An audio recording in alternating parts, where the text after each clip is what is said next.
live differently. How to live differently in a very difficult moment. We will learn in the time of Daniel how he lived differently. In such a time where compromise is most likely to happen. But Daniel lived differently. I believe daghan ta makatunan ning message mga igsoon in the book of Daniel, mga life-changing principles. Ang akong prayer, ang akong hope unta nga humana ning series for the 1 month nga ma-motivate ta. Ma-encourage pa gyud ta o ma-challenge pa gyud ta. Amen? Sa kinabuhi ni Daniel. O ang atong goal may igsoon dili nga maparihata ni Daniel. All right? Because this book is not about Daniel. It's about the God of Daniel. Amen? I hope na ma-encourage ta. Ato masabtan what it means to follow the Lord. What it means to follow God in a culture and where it's difficult. Even today. Right? Lisod ang pagsunod sa Ginoo.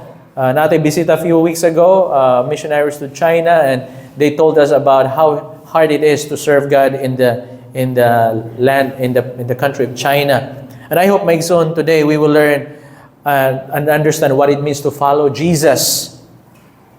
Amen? Unta, mapabilang ta sa mga men and women in history who are martyrs.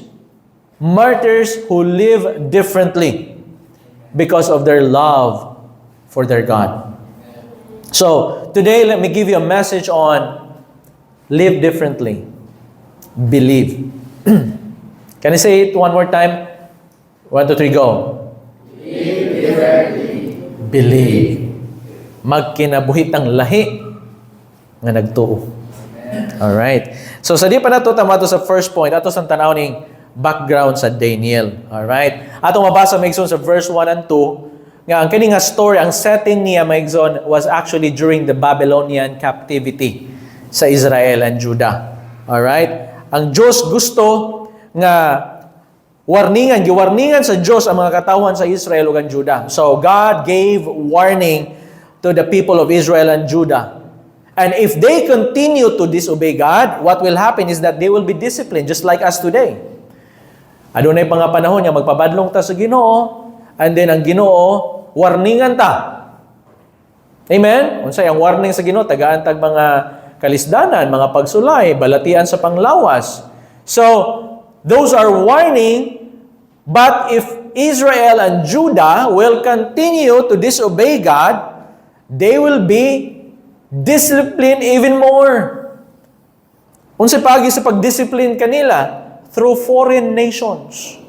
So, ato mahibaw-an diri nga story karon mga igsoon about how the Babylonian Empire really gave the Israel and Judah a hard time.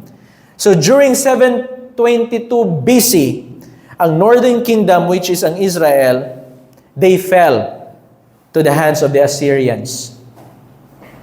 Okay? Nahibawan na ito na. We've read that in history. And then, ang Southern Kingdom, because Israel is composed of Southern and Northern Kingdom, the Southern Kingdom, which is ang Judah, bisan pa man kapila sila giwarningan sa Ginoo,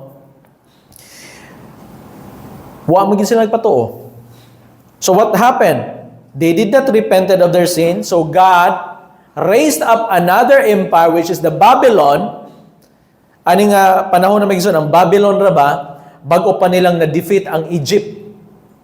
Ang Babylon, gihimo nila nga ang Judah, nahimo nilang vassal state. Kung sabihin ng vassal, pastor, kan bitaw, nagyapon sila hari, pero ubos. Nagyapon ang Judah, pero under sila sa Babylon. Pero wala tangtanga ang ilang hari, same structure, except lang they are little kings.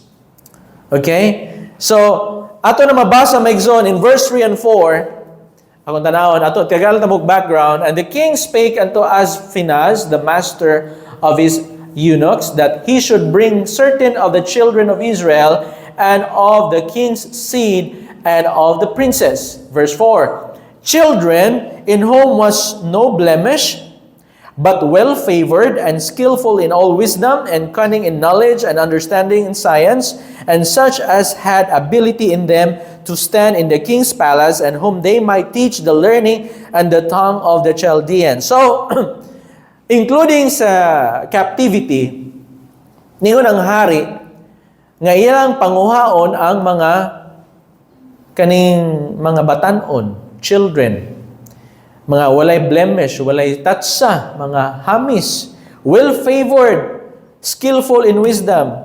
So in other words, maigsoon, si Daniel o ang tulo niya ka-friends, nahimo silang part sa exile. In other words, nahimo silang mga political refugees. Gikan sa Israel and Judah, napadong sila sa Babylon. Ang purpose, aron i-inject sa ilaha ang mga pagtulunan sa Babylon.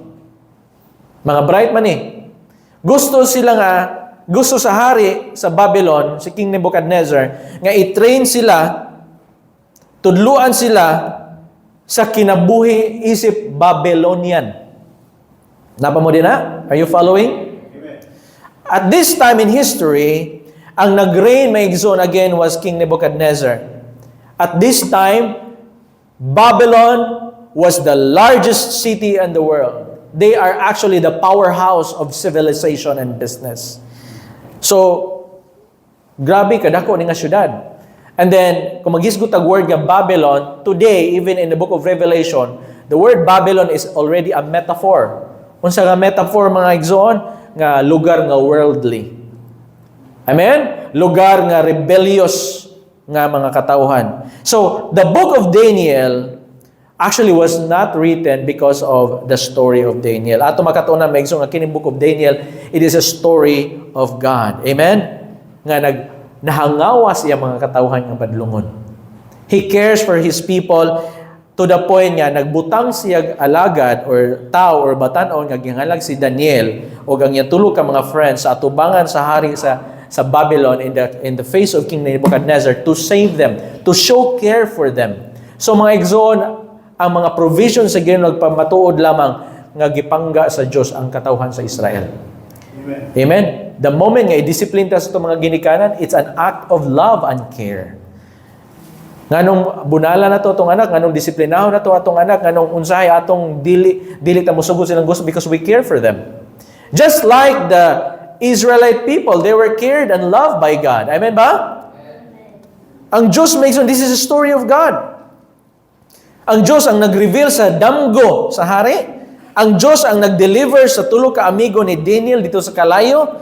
Ang Diyos may igsoon ang nagtakom sa baba sa leon sa diyang gitambog si Daniel ngadto sa langob sa mga leon. So, in all of this happening in the book, in the land of Babylon, or in the city of Babylon, in the middle of this story was God. And Daniel, and the three friends.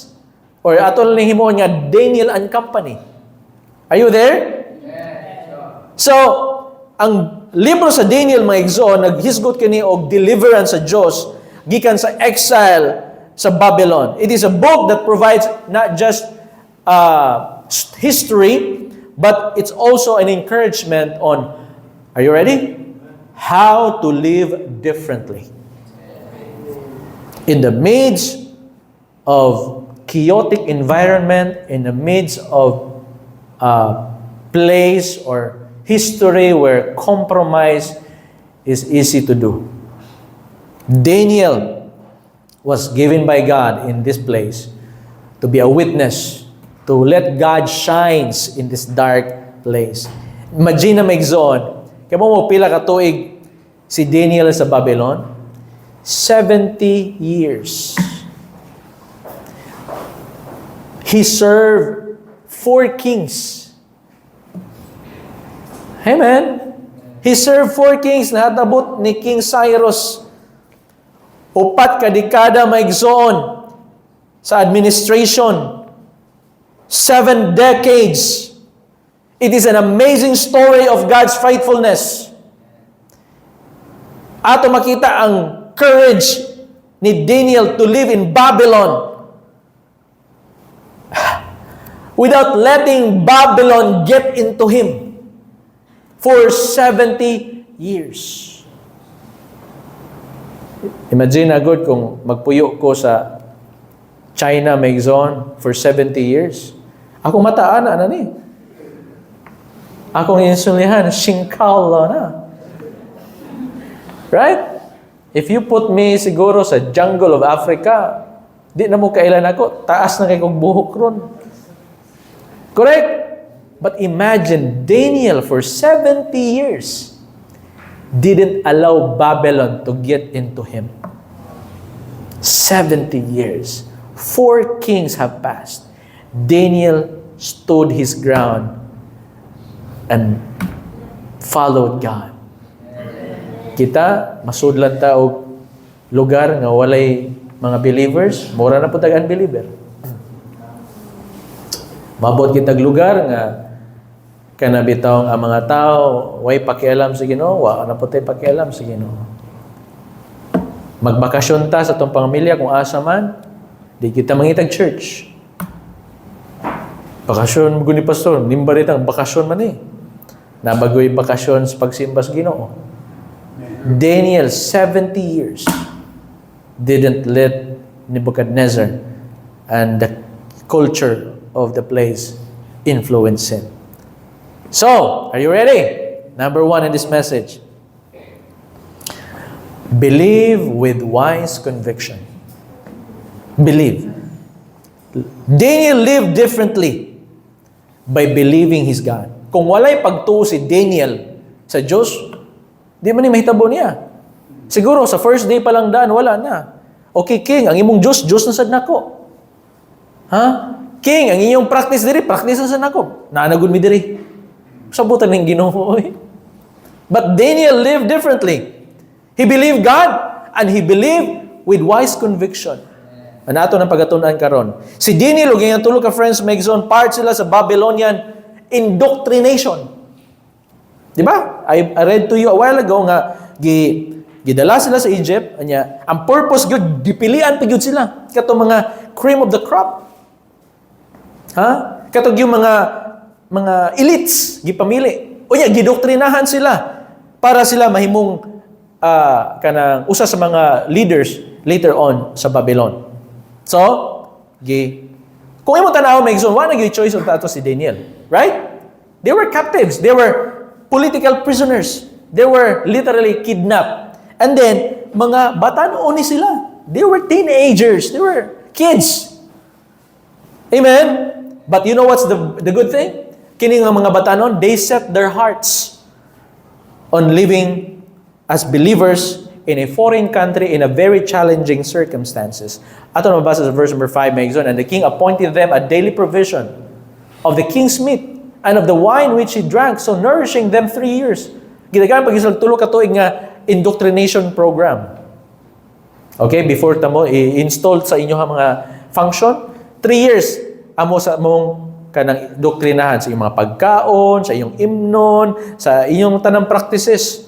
3 years. Mura ni sila og kanabitang college program. Associate unya nag training for another year. Tanaw niya sa verse number 6. Are you following? Gusto ko makuha niyo ang story so that you can get the message. Now, among these were of the children of Judah. So, ato makita, mga batanon ni silang gikan sa tribe of Judah. Alright? In the southern kingdom. Ang ilang original nga mga pangalan, si Daniel, Hananiah, Mishael, and Azariah. Nindot nga pangalan kung mga anak mo. Pangalan niyo Azariah, Mishael, o si Hananiah. Alright? O yeah, ang nakalahian ni nila, look at here, kay mga bright man ni sila, lahi ang ilang treatment. Ang ilang pagkaon, jud katug yung mga lami, katug yung mga sustansyado. Nga pagkaon pod sa hari. No? Pareha sila pagkaon sa hari, and then they were treated better than the others. So, gilahi na sila. Kung sa ato pa nang sa school system karon mga scholars ni sila. Okay? Again, the plan was 3 years. Mao nang ilang indoctrination or educational program. No? Human sa 3 years, ipatubang sila sa hari. Unya tagaan ni sila unsay asa ni sila dapat ibutang sumala sa ilahang progress. So, ang hari mga igsoon nag-appoint nga dapat sila pagkaon sa unsay pagkaon sa hari, paimnon sa unsay imnonon sa hari, ipa-adapt sila sa kultura sa Babylon. Are you with me? In verse number 7, now, unto whom the prince of the eunuch gave names. Giusap na po ng ilang pangalan. Alright? He gave unto Daniel the name of Belteshazzar. Kang Hananiah, Shadrach. Kang Mishael, Meshach. Kang Azariah, Abednego. So, bag-o na ilang ngalan. Walang usbang ilang pagkaon, gipang-usap na po ang ilang mga pangalan. Unya, kanilang mga pangalan, maigsoon, aduna ni kalambigitan sa mga Babylonian idols. Wag yun. Kung imo tanawon, wag yun sila choice. Mga captives biya sila. Pero kabaw mo, igsoon, say ka-amazing, nakatingala, si Daniel, o ganyan tulong ka friends, wala kay sila na bother sa pag-usap sa pangalan. Huwag mo sila nalikramo, uy, dili pwede. Ay, usba po nga kangalan. Ako ngalan, Jerome. Diba? Akong pangalan, mauni, ay kog tawag Pau. Diba? So, ako pangalan, Dunel, daghan kay pangalan. So, kung sila, kung batanon patab, so kung sila pangalan na to, wasa tayo mahimo. So, ano nga time, giusap bilang pangalan, pero what's fascinating here is that Daniel and his friends did not actually complain about their names. But, they did with their food. Nasa request. Ang pagkaon lang ang dili na gusto nga ipausab. And then in verse number 8, the Bible says, but Daniel purposed in his heart. This is what we need. Ato na yung i-purpose atong kasing-kasing. That he would not defile himself with a portion of the king's meat, nor with the wine which he drank. Therefore, he requested of the prince of the eunuchs that he might not defile himself. Usara gyud ang request ni Daniel. Nga dili siya mukaon sa pagkaon sa hari, nor mainom sa bino sa hari. Pero kay bawo mo nga nung maigsoon nga believe with wise conviction is because he uses the word requested. He requested. Sir, okay na ba nga di lang may mukaon na ng pagkaon sa hari? Wala siya nag-inisog nga, di pwede. Di may mukaon na. He requested with humility. And sometimes, Christian, we need to be humble. Not just sometimes, all the time. We should not be arrogant in talking to people nga, oy, di na pwede. Wala. We need to show humility sa ato ang pag-behave. And I saw many Christians today as if they're the boss and man, they're dictators and this and that. We're not showing God. We need to learn and to know where we are at. Amen ba? So, Daniel purpose in his heart.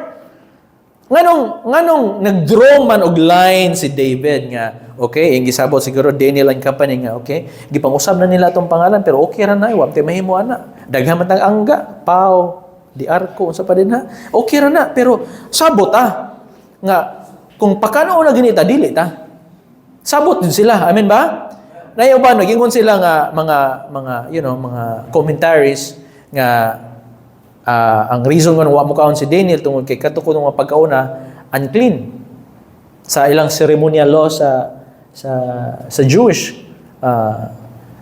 dietary law, no? Nga gipang dili. Di lang tana kay basig kuana kay di ba ta mga ugbaboy ingon si Daniel di lang tana. Or, napoy mga commentaries nga nagingon nga ang katukunong mapagkauna, gi-offer na to idols. Tumawa na ngaon. Napoy uban, nag-suggest nga tungod kuno si Daniel, nag-avoid siya og luxurious nga mga pagkaon, kay basig maanad na siya ba? O mahitabo nga, naanad na siya, dili na siya mukaon sa mga Hebrew food. Okay? Moto yung mga ilang giproteksyonan nga matrap sila sa temptation. Mo biya ni kasagaran na to. Alright? Kana bitong naanad na mga tani ko niya, di na ta kay mo adapt sa kung kinsa ta. Muna inon tayo ulit sa bukid, kahilas baya ni adto lag syudad na usab na ang ilang sinultihan. Nagsadsad na. Muna ako muli kong bukid, ibalik yun na ako akong istoryahang bukid. Kamo pa di ka na, pastor? Usab pag di man usab na itong sinultihan. Uy, maanto mo sa mga ka na sinultihan? Usbo ni mo? Ay, kahilas ni adto lag syudad na usab na. Ang apong pita, nausap. Sa mga atong sula, boy, nga puro naman ni bulat, ay wamang kalungsong manang. Diwit rin yun eh. Unsay, diyot pa. Kaya mong diyot? Asin. No. Kasi sula niyo ron, diyot. Bunsabot na, asin. Okay? So, their diet reminded them that they were exiles. So every time mukaon sila atong pagkaon nila nga ilang naandan sa wa pa sila na captive, kada kaon nila magpahinumdum sila, mahinumduman nila nga di tataga dinhi. Are you with me? Di tataga dinhi. So kada kaon nila, they are reminding them nga they are not of Egypt. We are exiles. So I think this last commentary would fit better. I'm not suggesting mao yun na. Kaya what mag-mention sa Bible. No? Suggestion na siya. So, ang ilang pagpili sa pagkaon, it's telling the king, King, we are in Babylon, but we are not of Babylon. Are you with me? We are here as captives, but we are not one of you. We are different. And we should be living differently. Gipakita nilang ilang conviction, nya kani nga mga batanon, mga wise ni sila may igsoon. So ang gihimo ni Daniel, he made an appeal dito sa chief of the eunuch nga kung pwede lang nga di nila hugahugawan ang kaugalingon pinaagi sa pagkaon, not defile himself with a portion of the king's meat. Tungod man kay ni barog si Daniel very wisely unsay nahitabo, God stepped in. Kung mubarog dahi ta maigso, no? Ang Ginoo mubarog para nato. Kung ningon na to si Daniel nga, kanang amigo, wag ito mo ni. Iofiran man ta ni. Saon ta man, naam ta diri captive. Kanan ta. Oyon lang sad ta. Walay na hitabo. Why intercession ng Diyos? Amen? But Daniel, purpose in his heart nga, di gyud da. Pero di ta mangisog, di ta magwilga. Muhangyo ta. Ni-appeal si Daniel ngadto sa leader sa eunuch nga kung pwede lang sir, ayaw lang mi pakanana kay naan dewa man gud minaana dana. No? Ang Ginoo nagpakita og pabor ngadto kanila. Gidawat sa leader sa eunuch. Amen? Gidawat kini nga adunay wala naglikramo. Ha? Ngano ka nga wa man to naglikramo? Tungod sa pamaagi nga si Daniel nagsulti. Sir, request. The word was request. Kaya kung naghinilas pa to si Daniel, dili mo ka na, awan, agi kulata na to. Kahilas ba mo? Di ka pa ka noon. Tulog ka to, patay. Pero, sa request ni Daniel, ano na yung problema? Kung sa may problema, pastor, ang eunuch, ang leader nila, may problema. Tiyaw mo na. Kung sa problema, verse number 10. And the prince of the eunuch said unto Daniel, I fear my Lord. Hadlo ko sa mong hari si King Nebuchadnezzar, who hath appointed your meat and your drink. Siya yung nagpili kung sa inyo pagkaon. Yamingon niya siya nga, why should he see your faces worse liking than the children which are of your sort? Then shall ye make me endanger my head to the king? Siya patay ko Kung dito mo pagkaon sa hari, unyag, mudaot mo. Unsao naman lang ni. May unyang hari nga, uy, nganong uban himsog man, kining mga Hudiyo, nganong wangkig man ni. Wani mo ni pakana. Patay, punggutan ko sa ulo. Di ba? So, kuan jud kayo, medyo critical kayo, pero tanawa migson, unsa kayo sa Dios. Amen? So, unsa ni tabo ani? Nagsuggest si Daniel, okay, naman tayo testing nga tulo ka tuig. Ha? O 10 days. Tanawa sa tulo sa 3 years man, pero tanawa sa napo kadlaw. Kung wala gani kausaban namo, pagkan ami og lechon. Di ba, manambok mi. Wala, ingon na Daniel. Ingon Daniel, tanawa in 10 days. Kung mas himso gani na sila, sige, pagkan ami. Pero kung mas himso gani mi, tangtangan ni mga pagkaon nga ginadili para namo. Ha? So nakakita si Daniel og paagi nga dili pod mapiligro in town ang katong eunuch. Wa gyud mingos Daniel bitaw nga bahala na ka din na. Uy, imo nang problema. Wa, naki-cooperate siya. Amen. Talk nicely, humility, wise, very wise young man gyud, very wise. So, pag humana ni nga testing period, ang upat ka mga batan-on may si Daniel ug ang iyang tulo ka friends, they look better. Let's look at in verse number 15. Pagkanindot. And at the end of 10 days, their countenances, diyang panagway ni gwapo sila, appeared fairer and fatter. Na nambok. Moro si Jericho.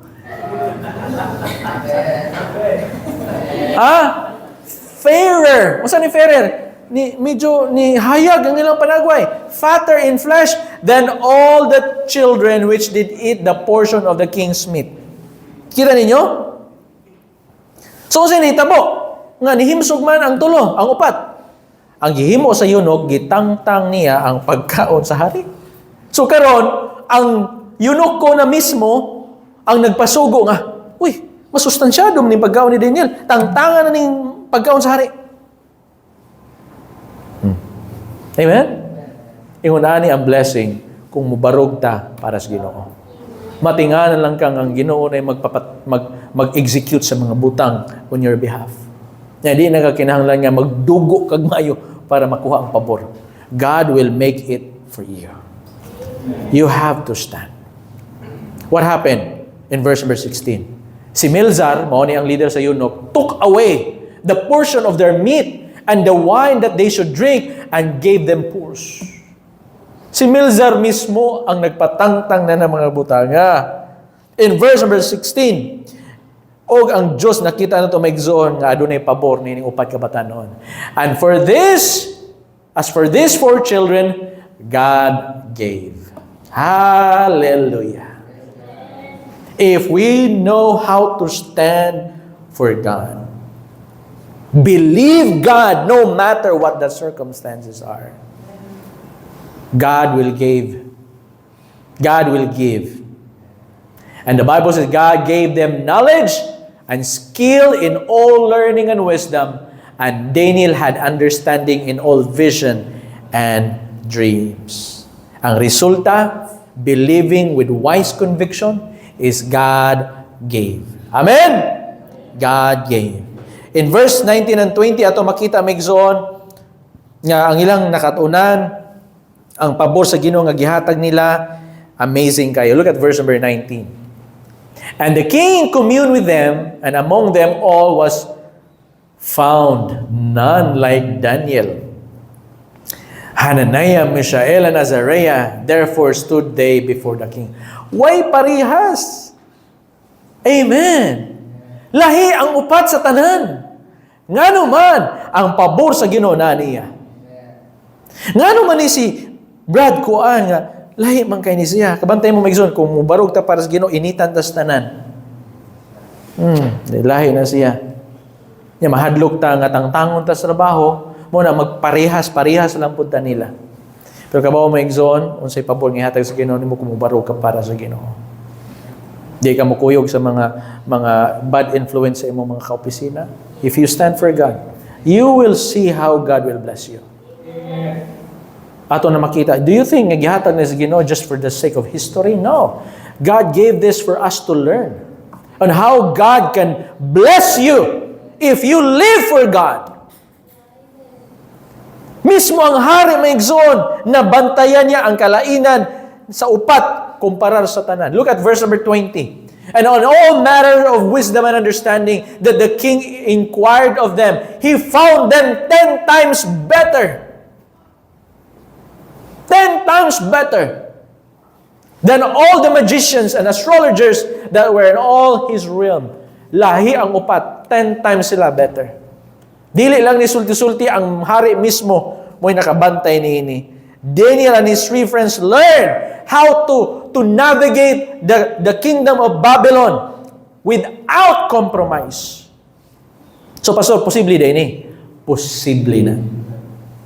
If you stand for God, God will stand for you. Wa sila nakig-away sa diyang gilisdan nilang pangalan. Dili may musugutan ng pangalan, kabatian ng pangalan na. Ha? Ang ilang gi-request lang yun nga. Di may pwede mo kawanan na, sir. Pero kapamatuod na ko ni mo nga kung imuming tugutan, mas better pa mi kaysa nagkauna ng kinaon sa hari. Ato makita nga ang Ginoo nagpanalangin kaniya. Amen? Kanilang upat. They followed God in the midst of the hostile and compromised culture. They lived differently by believing God. And they believe with wise conviction. Amen? O mo ni gikinahanglan sa kalibutan karon. They need Christians who are both have the conviction and the wisdom to live it. Amen? We need Christians who knows their Bible, who knows or known of the fruit of the Spirit, and know how to navigate and study their field.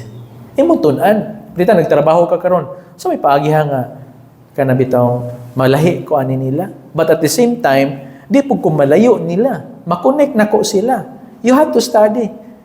Tunani mo, dili kay, ako mo yung buhato, mausan na. Kung nangupian tanan, mangupian lang sa ko. Kaya ano, ako rin may malahi. Emergency na. Ngay bagyo ron? Low pressure? Amen. All right. Are you ready for point number 2? So the number 1, believe with wise conviction. Number 2, believe with dependent faith. Believe with dependent faith. Si Daniel, mga igsoon, nisalig sila sa Diyos in the midst of very challenging circumstances. Ato makita, mga igsoon, nga they believing God with dependent faith.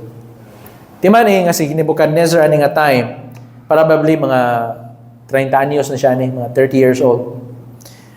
Ani nga time, Exxon, 8 years before ana, na-conquered sa Babylon ng Assyria, gidestroy nila ang capital city sa Nineveh, unya gikontrol nila ang Egypt, gi-occupy nila ang Syria, nakuha nila ang Damascus, ang Tyre, ang Sidon, ang Jerusalem, o nahimo nilang mura og puppet.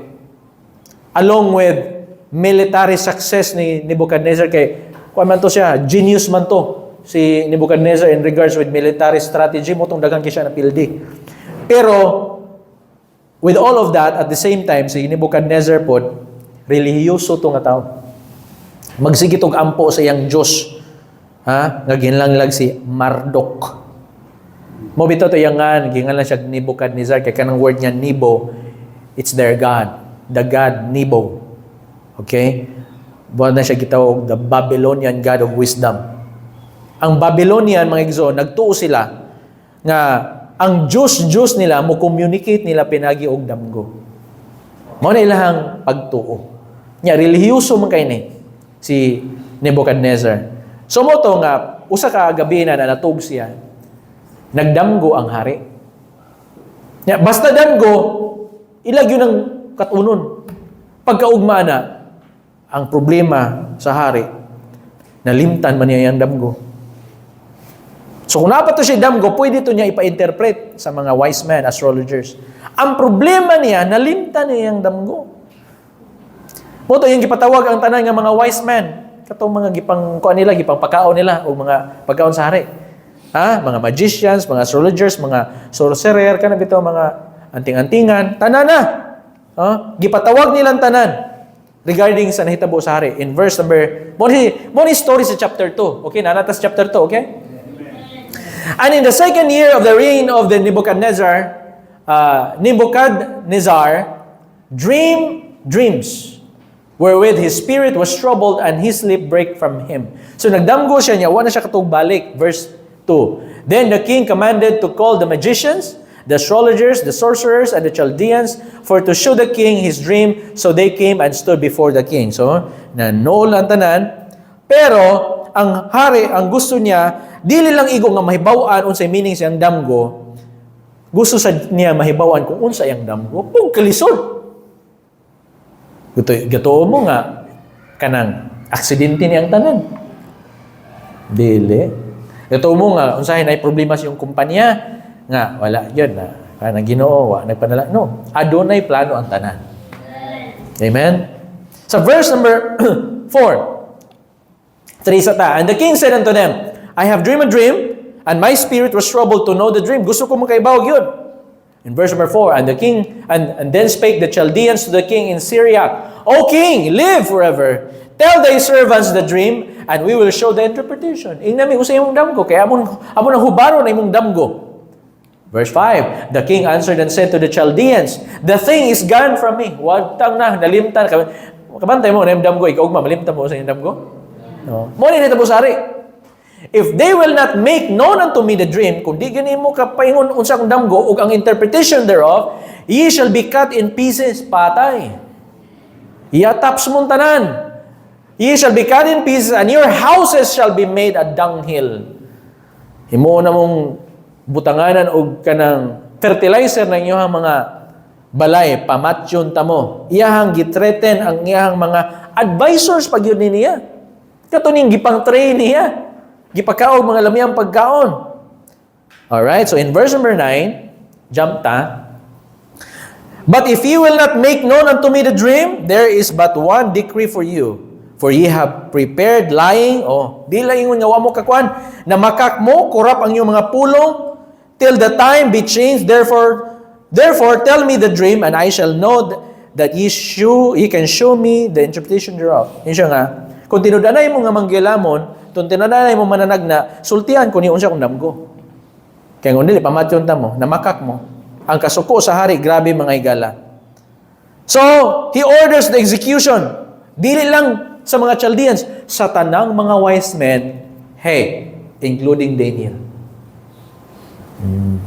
So, kung kita pa to, patay na taan eh. Hala na dali, ang tanan man ko ng Kristohanon. Pamatsyon ko nila, patay taan niya, pigita na yun.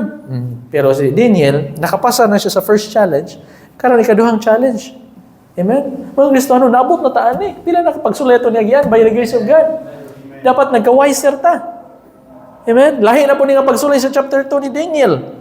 Alright? Now look at verse number 10. The Chaldean answered before the king and said, there is not a man upon the earth that can show the king's matter. Therefore there is no king, lord, nor ruler that asks such things at any magician or astrologers or Chaldean. Hari, wa pa intay ingunan ang hangyo in town. Oy, sa mungutana pagka sa ubang higingarian. Verse 11. And it is a rare thing, talagsaon na, that the king requireth. And there is none other that can show it before the king, except the gods, whose dwelling is not with flesh. Siya nga, usari yung makasulba na mga Diyos na yun, nga way unod. Ha? Lisod ka na, hari, oy. Verse 12. For this cause, the king was angry and very furious, and commanded to destroy all the wise men of Babylon. So,